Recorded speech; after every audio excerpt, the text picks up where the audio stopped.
everything starts with this here, right?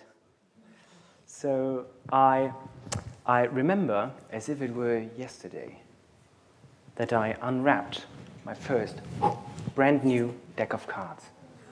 Ooh. That's good. You're already excited. I like that. The smell of it, the feel of it, the sound of it. I've been waiting for this all day. To me, it was pure bliss. I wasn't opening a deck of cards.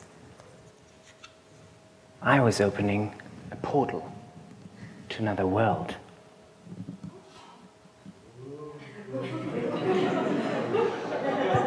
It was magic. Today, whenever I perform a magic trick, I'm instantly taken back to the moment when it all started 23 years ago. Magic is a permanent connection to my inner, younger self, the boy who sat in his room unwrapping a deck of cards while dreaming of magical powers. In the next 18 minutes, I would like to talk about my relationship with magic and the 3 magical insights I've gained through it. They have inspired me both in my career and my private life, and I sincerely believe that they will do the same with you. But first, you there, second row, could you come up to the stage? Just very short. Well, hold it. No, I just need you to keep an eye on the board. That's actually all. But thanks for clapping. Okay, thank you. You can sit down again. It's okay. Well, anyway, thank you for keeping an eye on the ball. So let me take you from my childhood years back 23 years ago to 16 years ago, when I was a teenager. When I was a teenager, I was pretty average, although my mom would tell you something different. I was pretty average. Take my room, for instance. When I said that I had cleaned my room, now that usually meant that I had made a path from my door to my bed. So pretty average, nothing special. In some other respects, though, I made rather unconventional choices. I liked magic. I played table tennis. I listened to death metal. And for those of you who don't know the sound of that, good for you. Because it's something like... I'm not joking. It is like a choleric cookie monster that is chewing on a pillow. And I loved it. So magic, table tennis, death metal. Let's just say that combination kept me safe from having a girlfriend. Yes, magic, table tennis, death metal. I guess if I'd collected dead animals, I would have still had better chances. But I can't blame them. A teenager who performs magic tricks at children's birthday parties with a little bunny plush toy called Mr. Bunny for an assistant, now that was hardly the ideal boyfriend 14-year-old girls dreamt of. But I'm glad I stuck to it, because 16 years later, finally, it makes a funny anecdote. I guess I just liked magic too much to not pursue it, even if it made me seem like a complete dork to most teenagers. In fact, when I was a teenager, I rediscovered magic and the feeling it had given me when I had been a child. So slowly it developed into a hobby, and I became less and less conscious about it. And you know what happened? Being less shy about my magic, I ended up meeting people who understood my love for this creative and visual art form. People who I call my dearest and best friends today. People who, to no surprise, work as sculptors or interior designers or photographers nowadays. So regardless of the professional field, we've always cherished the same passion for creativity. And let me tell you that. Passion is power. Passion is power. Passion gave me an amazingly different perspective on magic. To my classmates, it was a bit like this water. Thank you, by the way. Like this water. It was from all sides, let's see, pretty pretty boring and uninspiring, unexciting, actually. So they didn't like it. It was pretty dull. But when you're passionate about something, you see so much more in that, right? And if I hadn't been so confident about my magic, I would have never found my best friends, these great like-minded people. Our opinions about magic just mixed very well. Well, it takes some time to settle in, but where other people saw craziness, we saw creativity. Where others felt embarrassment, we felt enchantment. Where others saw weirdness, we saw wonder. Now, who'd like some? Seriously, guys, who likes some? Let me just get this away. I have a cup here for anyone who'd like to try this, and I really have to get rid of this silk. Is there anyone here who would like to try this? Now that I mixed it, you can open it if you want.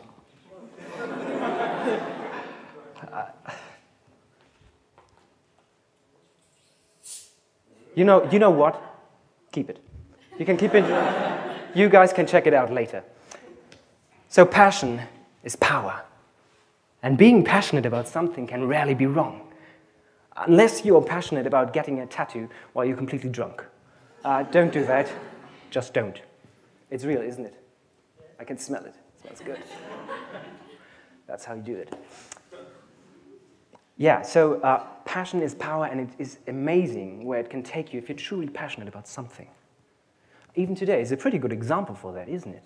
I couldn't see myself on a more suitable stage right here among you guys, where I can openly tell a curious audience about my passion for magic. That's amazing what passion takes you. And eventually, it took me to working in an ad agency. And working with people from different backgrounds and with different opinions, I noticed that we often have different expectations as well. And that those expectations significantly change the way we judge things. As soon as we have expectations about something, we are biased, right? Because we only see what we expect to see. Let me explain that. As soon as a person expects an idea to fail, regardless of its great potential, that person will instead see risks and failure. Likewise, if you try to like me right now, which I sincerely hope by now, you won't pay attention to my negative habits. You'll only focus on the good. You might think something like, I like this guy. His card tricks are way cool. He's got his speech memorized pretty well. We only see what we expect to see. Hands up. Who of you has once mistaken a stranger for a friend? I want to see those hands. Happened to me as well. You might have seen a familiar jacket or the way a person walks, or even recognized the voice, and your mind fills in the incomplete picture and tells you, that is your friend. And sometimes you're right, but other times you have to embarrassingly pretend you're waving at someone else. We only see what we expect to see. That's true even today. You know, when you are a magician and you show up at an event like this, people will suspect you to, well, wear all black. And this is why I've prepared this question for you. What did you see? What did you expect me to show up with? If you said black, well, you've been wrong. Yeah, it's seriously, no tricks. So this is how fast I can get changed. Helps really in the morning. So our eyes and our mind are easy to fool, and that is why magic is so powerful, because it defies what we see and what we expect. It proves us wrong. Think about it. The next time you expect an idea to fail, you might be wrong. And even if the new guy at the office never makes new coffee, and that grinds my gears, the observation that he's not a nice person might be wrong. I know it's not, we judge very quickly. We can't change the fact that we judge very quickly. And we have certain expectations about people, beliefs, opinions, ideas. We can't change that. but we can change the way we approach those things with positivity. Expect people to be nice, even if they don't make new coffee, because you'll find their positive qualities eventually. Expect ideas to work, even if they sound a bit crazy, because you'll focus on the true potential, right? I know it's not always easy to create a positive mindset. I'm speaking from experience. It's not easy, but I think a lot of us do that already subconsciously. Usually as we tackle a new project or learn for a test or apply for a job or stand on stage, we don't expect ourselves to fail. We expect ourselves to succeed. And that creates confidence. Confidence, which brings me from my early work years to here and now. And confidence is exactly what I need right now to share this quote by magician Justin Willman with you. Justin Willman, who once said, "Magic is like breast implants. We know they're fake, but when done well, they can give you a feeling of true wonder."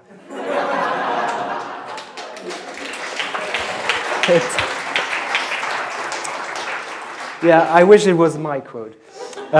But I thought, I'm going to prove that right now for you. So I've got some slides prepared to show you exactly that. If you feast your eyes on Exhibit A, I will tell you that I cannot elaborate on that. I cannot talk about breast implants, and this is just the nose of a bunny. Got you. Sorry to disappoint you. But I think, so I can't elaborate on breast implants, but I think the quote captures really well what magic is all about. Making people believe in magic by making it believable. By making it believable. But how do you do that? How do you make something believable? Well, nowadays, the internet provides us with a ton of tricks and props, tutorials, and gimmicks for magic. So it's easier than ever, actually, to learn a magic trick really well. But to make a complete audience question reality, to make them almost believe in something supernatural, you'll need something else. You will need something you can't read up on the internet. What you'll need is faith. What you'll need is faith. A magician needs to have faith in his own magic. He needs to convince the audience that his magic is real, that he himself believes in his own magic. And that's what I'm going to do right now. And that is why I'll need a witness, a volunteer right here on stage. And it's not easy to find the perfect person for the stage. So I've come up with an extremely complex equation, a system, to find the adequate candidate to be here on stage. Now, who in this room is currently holding on to a small yellow ball? Ah, right there. What a coincidence. Come on stage.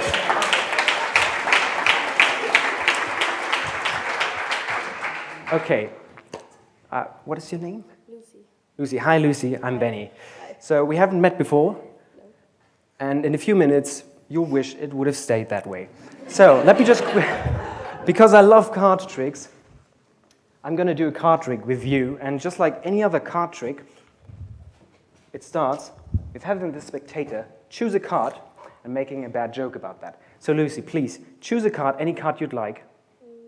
Not that one. That's the bad joke. Okay, choose a card, any card you like. Okay. Feel free to take a look at it. And also memorize the card, and I should have a pen. Yeah, there it is. Okay, so I should have a pen right here, and you can show it to the audience, did you? It's okay if I see it too. Now it's okay. It makes it really easier. I'd like you to make this card a unique one, so please write anything you want on that card. Your credit card number, expiration date, and security code. I'm just giving you some advice. Anything you'd like, your favorite word, or just your name. Lucy? Is that really your name? You ask me. Anything you want. Okay, well, we've got a limited time frame, so I need you to stop, drop the pencils. Okay, so what have you written here? Help me, I'm trapped on stage with this crazy dude. That'll work fine. You can stay here, but you know what, I'm going to put back the pen. Don't need that. But what I'm going to do right now is I'm going to shove that card back into the deck, right above the middle, somewhere there. And it doesn't really matter where, actually, because we all know what's about to happen next with the deck of cards. Like, usually, I'd hand that over to you to let you shuffle the cards. But this time, we're not going to do that. We're going to apply some real magic. Okay, so, come on here. What we're going to do, I have to confess something. I've got something strange looking in my pocket. And this sentence can really get you into trouble. So, even as a magician, don't ever say that. But I would like you to hold up your hands like that, both hands. I'm going to drop that into your hands, what I have in my pocket. I've got some strange-looking balloons. At least I was told they're balloons. I'm really sorry. Yeah, that would work. So what I want you to do right now, Lucy, is I'd like you to choose one of the balloons. Okay, give it to me. All right, so now you've chosen a balloon, and this is where we're going to apply some real magic. I'm going to create a vacuum. And we all know what a vacuum does, right? It is like the election results in the US. It sucks. It sucks so much, in fact, it will even... That's exactly the sound effects it does. It will even suck in a deck of cards. And this is now trapped inside of the balloon. And this would have worked, Lucy, with any of these balloons. It would have worked with any of these balloons. You chose a very special balloon. And I'm going to make this a bit more visual for you guys, so you can really see it.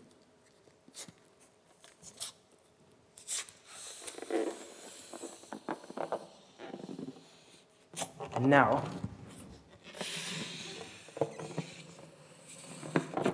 we can shuffle the cards. Never practice unsafe magic, always have balloons. Lucy, right now I'm going to grab inside the balloon and pull your card through the balloon wall. Is this your L and this your name? Yes.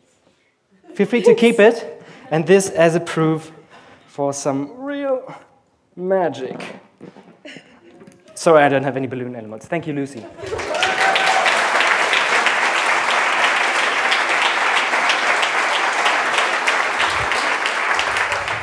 So faith makes magic believable, but I think that's something that does not only apply to magic. I think faith is something every one of us needs in our daily lives, isn't it? The moment when you stand in front of a person and you think the person likes you and you like the person and you desperately want to kiss the person for the first time. Or when you apply for a job and you're explaining why you are the perfect choice for that job. Or when you negotiate your salary with your boss and you really deserve the raise, you really think you deserve the raise.